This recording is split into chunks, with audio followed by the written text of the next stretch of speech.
എല്ലാവർക്കും സുഖമാണെന്ന് വിശ്വസിക്കുന്നു. ജൂലൈ മാസത്തെ പെൻഷൻ ഇപ്പോൾ കൂടുതൽ ആളുകൾക്ക് ലഭിച്ചിട്ടുണ്ടാവും. ഒറ്റപ്പെട്ട ആളുകൾക്ക് ഇപ്പോഴും അക്കൗണ്ടിലേക്ക് എത്തിയിട്ടില്ല എന്നൊക്കെ കമന്റുകൾ കാണാനിടയായി. എന്തുകൊണ്ടാണ് മുടങ്ങിയിട്ടുള്ളത് എന്ന് ഉറപ്പുവരുത്തുക. അതുപോലെ തന്നെ കേന്ദ്ര വിഹിതം ലഭിക്കുന്ന 300, 200 കുറവുള്ള ആളുകൾക്ക് തുക ലഭിക്കാത്ത ആളുകളുണ്ടെങ്കിൽ അവരെല്ലാം ശ്രദ്ധിക്കേണ്ട കാര്യമുണ്ട്. ഇനി നമുക്ക് ഓണമാണ് വരാൻ പോകുന്നത്. അതിനോടനുബന്ധിച്ച് 2 മാസത്തെ പെൻഷൻ വിതരണം ചെയ്യുന്നതിന് വേണ്ടിയുള്ള നടപടികൾ സർക്കാർ ആരംഭിച്ചു കഴിഞ്ഞു എന്നാണ് ഇപ്പോൾ ലഭിക്കുന്ന വിവരങ്ങൾ.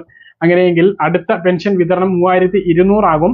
അങ്ങനെ ആ 3200 ലഭിക്കുന്ന സമയത്ത് നമുക്ക് മുടങ്ങാതെ ലഭിക്കണം എന്നുണ്ട് എങ്കിൽ നമ്മൾ ചില കാര്യങ്ങൾ ചെയ്യണം. പ്രധാനമായിട്ട് നമ്മളോട് പറഞ്ഞിട്ടുള്ള മസ്റ്ററിംഗ് പൂർത്തീകരിക്കണം.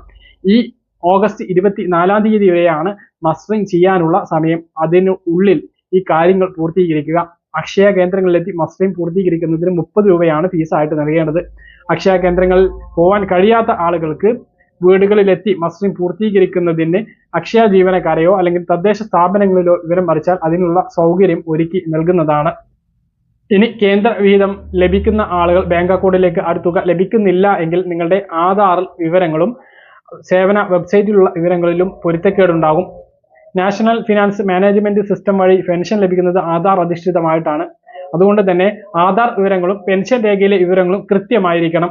മാത്രമല്ല ബാങ്ക് അക്കൗണ്ട് ആധാർ സീഡിങ്ങും നടത്തിയിരിക്കണം. ഇങ്ങനെയുള്ള ആളുകൾക്ക് കേന്ദ്രത്തിന്റെ ആ ഒരു തുക ലഭിക്കൂ. കയ്യിൽ തുക ലഭിക്കുന്ന ആളുകൾക്ക് ഇത്തരം കുറവുണ്ട് എങ്കിൽ നിങ്ങളുടെ ബാങ്ക് അക്കൗണ്ടും ക്രമീകരിക്കണം.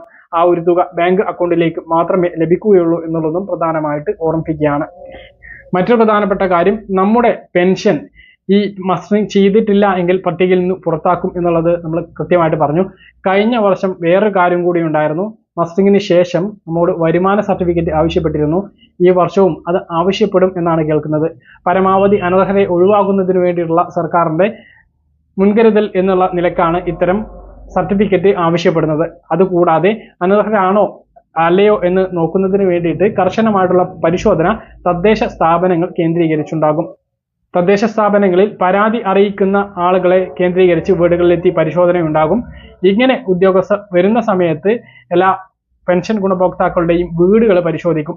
2000 സ്ക്വയർ ഫീറ്റിന് മുകളിലുള്ള വലിയ വീടാണ് എങ്കിൽ പെൻഷൻ നഷ്ടപ്പെടുന്ന സാഹചര്യം ഉണ്ടാകും. അതുപോലെ ചെറിയ വീടാണെങ്കിലും AC വെച്ചിട്ടുണ്ട് എങ്കിൽ പെൻഷൻ നഷ്ടപ്പെടുന്ന രീതി ഉണ്ടാകും. അതുപോലെ 1500 cc മുകളിലുള്ള വാഹനങ്ങൾ, സർക്കാർ അർദ്ധ സർക്കാർ ജീവനക്കാർ ഈ പെൻഷൻ ഗുണഭോക്താവിന്റെ റേഷൻ കാർഡിൽ ഉണ്ട് എങ്കിൽ ഇവരുടെ എല്ലാം പെൻഷൻ റദ്ദാക്കുന്ന ഒരു സാഹചര്യം ഉണ്ട്. അതിന് വേണ്ടിയിട്ടുള്ള പരിശോധനകൾ വരും മാസങ്ങളിൽ ഉണ്ടാകും. കാരണം സർക്കാർ കൃത്യമായിട്ട് എല്ലാ മാസവും പെൻഷൻ നൽകാൻ വേണ്ടി തീരുമാനിച്ചിരിക്കുന്നു. കടമെടുക്കാനുള്ള പരിധിയെല്ലാം തീർന്നു പോകുന്നു. എങ്കിലും ഈ ഒരു പെൻഷൻ നൽകാൻ തന്നെയാണ് സർക്കാർ തീരുമാനിച്ചിരിക്കുന്നത്. അപ്പോൾ പരമാവധി അനർഹരെ ഒഴിവാക്കുന്നതിന് വേണ്ടിയിട്ടുള്ള പരിശോധന വരും മാസങ്ങളിൽ ഉണ്ടാകും എന്നുള്ളതാണ് ഇപ്പോൾ നമുക്ക് ലഭിക്കുന്ന വിവരങ്ങൾ.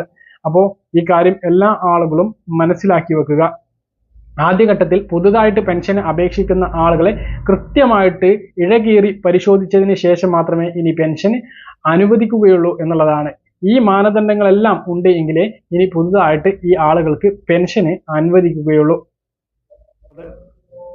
പറഞ്ഞ കാര്യങ്ങൾ കൃത്യമായിട്ട് മനസ്സിലാണെന്ന് കരുതുന്നു. ഇതുപോലുള്ള ഇൻഫർമേഷൻ ലഭിക്കാൻ ചാനൽ സബ്സ്ക്രൈബ് ചെയ്യുക, ബെൽ ഐക്കൺ എനേബിൾ ചെയ്ത് നോക്കുക. മറ്റൊരു വീഡിയോ നമുക്ക് വീണ്ടും കാണാം. ദൂരേക്കും ബൈ.